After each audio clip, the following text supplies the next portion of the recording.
All right, Shalom. This is the brothers from GMS Louisiana Saints, the New Orleans camp, with another lesson. But before we get started, we're going to give all praises, glory, and infinite honors to Yahweh, Bahasham, Yahweh Shai, Bahasham Rakakwadash. Double honors to the apostles and elders of Great Millstone who ruled and teach well.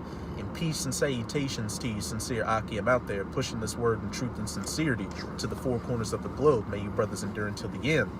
And with this lesson, we're just going to get into the fact that you don't want to be found as a slothful servant when Yahushua returns. You want to be found doing the work. And I got the idea for this lesson from the brother Amawan Gabar up in New York and Apostle Gabar. They're pretty much talking about the same thing. If Yahushua were to return and you had to look him in the face, you would want to say, Lord, I did your works and I did everything that was commanded of me. Yep. You don't want to be found lacking or wanting in that day, because the only thing that's going to come with that is death and destruction and shame in the kingdom of heaven.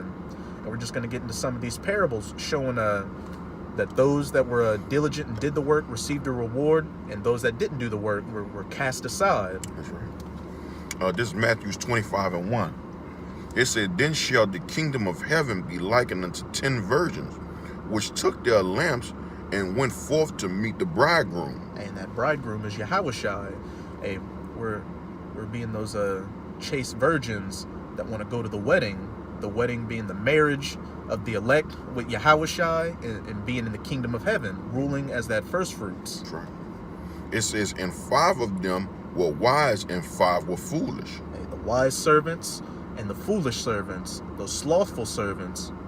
And they that were foolish took their lamps and took no oil with them. Hey, that oil being the understanding of the laws, statutes, and commandments of Yahweh Bahasham Yahweh Shai, and the understanding of what you need to do to keep that light shining in your lamp.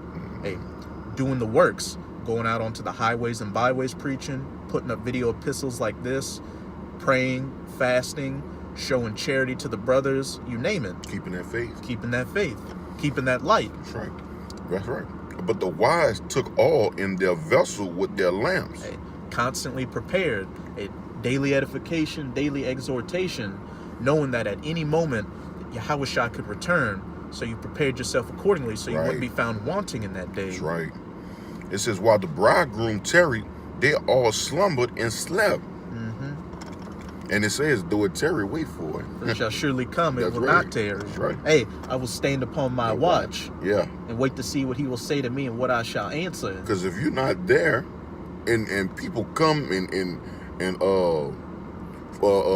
try and seize your land, you got to be able to warn the people, man. Blow that trumpet. That's Cry right. loud, spare not. That's right. It says, and at midnight there was a cry made, Behold, the bridegroom cometh. Go ye out to meet him. At midnight, when most people are dead asleep, At the thief in the night. was that cry made when they least expected it, that Yahushua was returning, cracking those clouds. But hey, as we'll see, those that had their lamps prepped and prepared with that oil, they were good to go. But as for those that didn't, hey, too bad, so sad. Fuck you. Pretty much. But this right here is an indicator that, man, the Lord can come at any point in time. So you got to be on your shit, man. You got to be doing what you're supposed to do, man. It ain't time for no breaks. It's actually time to crank it up, man. Put it in overdrive. Hey, hence, video a day. Hence video a day. And if you can perceive it in the spirit, the reason that Apostle Tahar put that order out just goes to show that famine of the word is coming, and Yahushua is nigh at hand. We gotta be like Speed Racer, man. We gotta push it. Hey, you might have somebody telling you something. Oh, something's going on. Hey, you got to do this or that, and take you off your purpose. But you know what? You just click that radio off and put your foot on the gas. You gotta put it on the gas. That's an inside joke. It says, and at midnight there was a cry made, Behold, the bridegroom cometh. Go ye out to meet him. Then all those virgins arose and trimmed their lamps. And the foolish said unto the wise, Give us of your oil, for our lamps are going out. Hey, those slothful servants that decided to take a break. Yahushua is taking his sweet time to come. So you know what? I'm gonna take my time. I don't have to go out to the highways and byways to do anything. Hey, you know what? I put up videos when I want to. Oh, it's too cold outside. I just got a job. Oh, my lady's talking to me and saying I got to spend more time with her and I got to spend more time with the kids. You know what? I'll just do a podcast. That's good enough. Right. But hey, when the cry was made for the bridegroom, hey, you had to struggle to get everything together. But by that point, it's too late. That's right. You're coming out, wiping the shit away from your eyes. You're groggy. You're fumbling the doctrine. You don't even have the true doctrine anymore. You just caught out there with your ass in the breeze. It says, but the wise answer, saying, not so, lest there be not enough for us and you, but go ye rather to them that sell and buy for yourselves. Hey, those that were found to do the works in that day, hey, we're not gonna give you any of our oil. And we stood upon our watch and did everything that was commanded of us. And we worked out our own salvation with fear and trembling, like you should have. That's right. It says, and while they went to buy, the bridegroom came, and they that were ready went in with him to the marriage, and the door was shut. Hey, they went in with him to the marriage. Hey, Yahushua returned. They got beamed up on those chariots, saved from the coming destruction. That's right. But you, let's see what you did. It says, afterwards came also the other virgins, saying, Lord, Lord, open to us. Hey, Lord, did we not prophesy in your name in that day? That's right. And Yahushua said, I did not know thee. Get away from me. Them that work at iniquity.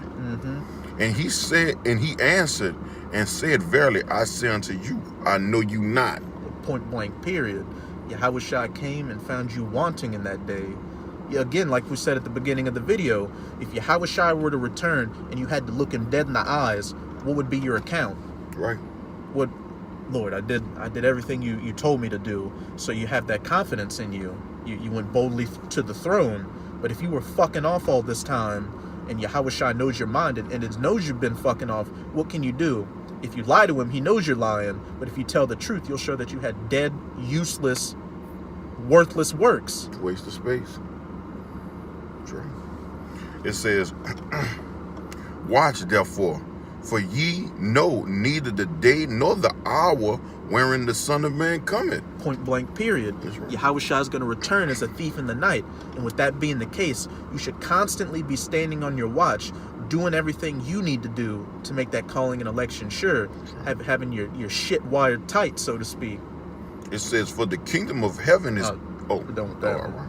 Yeah, we're going to jump to that Luke 19, start at verse 12. Yeah. Hey, just another parable. The first one dealing with the virgins that trimmed the lamps, and this one dealing with the men with the talents. That's right. And the talents being whatever measure of faith you were given, and you're supposed to be flipping those talents. That's right. Some men have a lot of talents they were given, and they're doing accordingly. And some had a few talents, but with that little bit they were given, they're still utilizing it to the best of their abilities. Hey, just like these books, you've got books like Isaiah and Jeremiah that go into 50 chapters. Yeah. Then you got books like Obadiah, which only have one chapter, but the content in that chapter shows that it's heavy and it's very crucial to the entire works and body of Yahweh Bahashem Yahushai. That's right. But think if Obadiah was like, I just got a little bit of, I only got one chapter's worth of knowledge. So you know what? I can take my time writing it down, I got other things to do. Just complete madness. Yeah. You're treating this truth like a side bitch if you're being that slothful servant. There's Luke 19 and 12. He said, therefore, a certain nobleman went into a far country to receive for himself a kingdom and to return. That certain nobleman being Yahushai, and that far country he went to is going back up into the third heaven, sitting on the right hand of his father, waiting to get the go-ahead to come back and save his faithful servants, save his wise virgins that had that oil in their lamps. It says, and he called his 10 servants and delivered them 10 pounds. And he said unto them, occupy till I come. Occupy. Do the work. I was about to say, occupying what? In prophecy, man. The work. You know, the faith of Yahweh Shem Yahushua. You know? It says, but his criticism, but his citizens. My fault. But his citizens hated him. And he sent a message after him saying, we will not have this man to reign over us. Hey, But his citizens hated him and sent a message after him saying, "We will not have this man to reign over us." Hey, I don't need to work. Why do I need to listen to you? Don't even bother us with that. That's what it seems like to you. That's the spirit you faithless servants seem to be in when you take your hand off the plow and are slacking off. Yeah. It's very disrespectful. You don't do it to your boss at the job. No. What do you think you would do if you came to work late every day? You gave your boss lip when he gave you some instructions. Hey, you'd be out of there. You'd be fired quickly. Yep. And Jake need that bag. That's what he worked for, man. That's what Jake all about. Getting that bag, getting that money. So since you don't want to occupy yourself in the word, the Lord got something planned for you. Mm-hmm. It's not something nice. Nah. It says, and it came to pass that when he was returned, having received the kingdom, then he commanded these servants to be called unto him, to whom he had given the money, that he might know how much every man had gained by trading. Whatever your measure of faith was, you utilize it to the best of your ability. And Yahweh knows your heart and knows that you truly did everything in your power to be a faithful servant unto him. That's right. Then came the first, saying, Lord, thy pound had gained 10 pounds. Mm-hmm. And he said unto him, Well, thou good servant, because thou hast been faithful in a very little, Talakia. It says, and he said unto him, Well, thou good servant, because thou hast been faithful in a very little, have thou authority over 10 cities. And in this parable, the account of it in Matthew is the servant was given 10 talents. So what did he get? He flipped it and got control of 10 cities. And then the next servant had 5 talents and flipped it, got in control of 5 cities. Right. That's how it go. Okay. It says, and the second came, saying, Lord, thy pound had gained 5 pounds. And he said likewise to him, Be thou also over 5 cities. He didn't have the 10 talents. He didn't get that measure of faith of the other worker, but what he had, his 5 talents, he utilized it and flipped it and did what he had to do, and he was rewarded for it. That's right. Because you got to think about it. We had never amount to the works that the elders have done. It's just what it is, man. But we can do what we was ordained to do, man. That we can't take 30 years from them, man. When the Lord put us in this thing, he gave us the amount that we were supposed to have, and you utilize it, man. Don't think that you can come in this thing, you could be in this thing for 10 years and say, man, I did just as great as work as those men. Not quite, man. Not so. Those men, you are their fruit. You know? So I just wanted to make that point. Yeah. It says, just making sure where I'm at. Verse 19. Yeah, all right. And he said likewise to him, Be thou also over 5 cities. And another came, saying, Lord, behold, here is thy pound, which I have kept laid up in a napkin. Hey, you took your hand off the plow. You got your talent, and you delayed thinking your master wasn't coming for a little while. So you know what? I'm going to just wrap it up, hide it in a napkin, and everything's good. Yeah. And I want to actually get that word napkin in the Strong's, which is Strong's G4676. Strong's G4676, Sudaria. And when you go to the Strong's info, it says of Latin origin, a sudarium, sweat cloth, i.e. towel for wiping the perspiration from the face. But here's the point I want to get, or binding the face of a corpse. And also in the outline of biblical usage, again, a cloth for wiping perspiration from the face and for cleaning the nose, and also used in swathing the head of a corpse. So pretty much wiping up a dead body. Yeah. You had dead works. Dead works. You put your works in a napkin and buried it and just left it to be itself. And you did whatever you felt was more important than doing the works and flipping your faith and getting that reward. It says, for I feared thee, this 21, for I feared thee because thou art an austere man. Thou takest up that thou layest not down, and reapest that thou dost not sow. And you know what's crazy? He knew what Yahushua was going to do when he returned. He knew that he had to do something to find to receive his reward. But what did he do?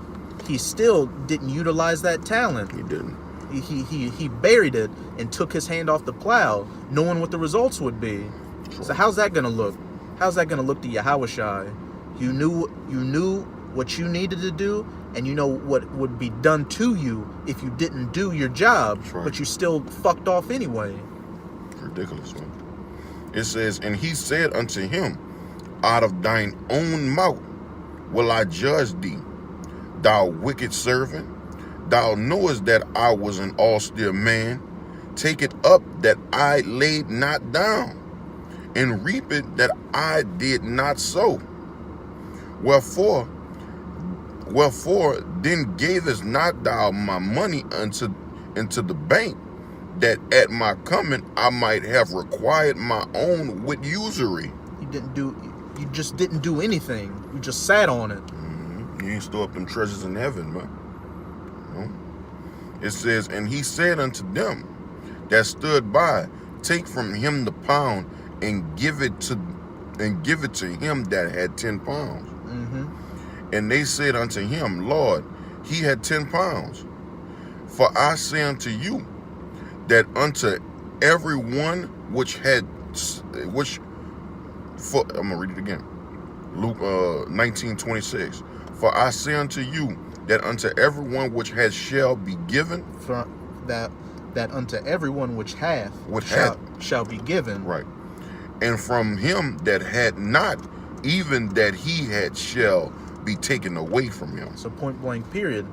If you're not utilizing that talent, not utilizing that lot of faith you were given, the Most High is gonna take it from you and give it to somebody who is doing the works. One example that should really put fear in your hearts is what our elder brother told us once. There was a man that came into the truth in one of the other camps, and he wasn't utilizing that talent. He was being a slothful servant. So not only did the Most High cast him out and take his understanding from him, but he replaced him with a guy that almost looked just like him. Yeah. It's that easy. The Most High said he could raise up stones to do this work. So that just goes to show how much on a wobbly table, so to speak, you're on when it comes to this truth. At any moment, it could give way. Yeah. You can fall on your ass. One of them legs could break with no problem. Mm-hmm. That should just put that fear in your heart to be constantly enduring, watching for Yahushua's return, not tarrying, not being that slothful, wicked servant. I'm going to the next one. Come. Keep reading. Oh no, go to Luke 12, start at 45. Just Luke 12 and 45. And with these last couple of verses we're going to be getting, we're just going to go into some examples of what is going to happen to that unfaithful, wicked servant that didn't do what he was supposed to be doing. Yeah. Occupied in the works of Yahweh Bahasham Yahushai. That's right. This is Luke 12 and 45. It says, but and if that servant say in his heart, my Lord delayed his coming, and he shall begin to beat the manservant and his maiden, and to eat and drink, and to be drunken. And just being slothful. Just saying, again, my Lord is delayed in coming, so you know what? I can take my time. I can do whatever I want at this point. Again, I don't have to go out to the highways and byways to preach. I can put up a video when I want to. Right. I can get a few extra hours at the job to get some overpay. Or I can spend more time with my woman and children, etc., etc. The Lord of that servant will come in a day when he looketh not for him, and at an hour when he is not aware, and will cut him in sunder, and will appoint him his portion with the unbelievers. Hey, Yahushua, that austere man's gonna come and cut you asunder for not doing the works. Hey, you get caught up in these race wars, civil wars, pestilences, famines, martial law. ultimately those nuclear missiles, as well as that concentrated heat, those laser beams getting shot from the chariots. That's right. It says, and that servant which knew his Lord's will and prepared not himself, neither did according to his will, shall be beaten with many stripes. Point blank, period. Just like the mafia, when you come into this truth, is blood in and blood out. Really, that should put fear in you, because once you've come in and have this knowledge and understanding, there's no going back. None. Once you put your foot to the plow, there's nothing you can do now, man. You got to keep on striving, or you will get those many stripes. Mm-hmm. Point blank, period. Go to Matthew. We'll close it out with that. Matthew. Read to 48. 45, 48. This is Matthew 24 and 45. It says, who then is a faithful and wise servant, whom his Lord had made ruler over his household to give them meat in due season? Hey, that faithful servant who the Lord has given rulership over his household and is given him meat in due season. The man that had the 5 talents or 5 measures of faith and flipped it and got control over 5 cities. The man that had 10 measures of faith or 10 talents and flipped it and got a hold over authority over 10 cities. Right. It said, blessed is that servant whom his Lord, when he cometh, shall find so doing. Again, with the point of this lesson, if Yahushua were to come today and you had to look him in the eyes and give account of your labors, would you be ashamed, or would you know that you did exactly what you needed to do? So you were confident in telling Yahushua, hey, I was a faithful servant, and everything that was required of me, I did it. I did it to the best of my abilities, and in some cases, I actually did more than what was required of me. That's right. It says, verily I say unto you, that he shall make him ruler over all his goods. That first fruits in the kingdom of heaven, That's right. being that the joint co-heirs with Yahushua, ruling over the heathen nations, ruling over the planet, and hey, pretty much being a ruler over the universe. That's right. It says, but, and if that evil servant shall say in his heart, my Lord delayed his coming, and shall begin to smite his fellow servants, and to eat and drink with the drunken, the Lord of that servant shall come in a day when he looketh not for him, and in an hour that he is not aware of. That cry being made at midnight. That's right. And shall cut him asunder, and appoint him his portion with the hypocrites. There shall be weeping and gnashing of teeth. Hey, just again, like it said in Luke, that slothful servant's going to get cut in asunder with all these different horrific calamities and afflictions that are going to come during Jacob's trouble. That's right. But hey, if you're standing upon your watch and doing exactly what you need to do, you should have that confidence in your spirit that Yahushua is going to keep his word and get you through it. And you're going to get that joint co-heir rulership with him. And you'll be able to give a good account of your labors in that day. Absolutely. Any point you want to make on? It was justified. Con. So with that, we hope you sincere Akim are edified by this lesson. And again, as always, we're going to give all praises, glory, and infinite honors to Yahweh, Bahasham, Yahushai, Bahasham Rakah Kudash. Double honors to the apostles and elders of Great Millstone who rule and teach well. And peace and salutations to you sincere Akim out there, pushing this word in truth and sincerity, utilizing your measure of faith so you can have a good account of your labors when Yahushua returns. Shalom. Shalom.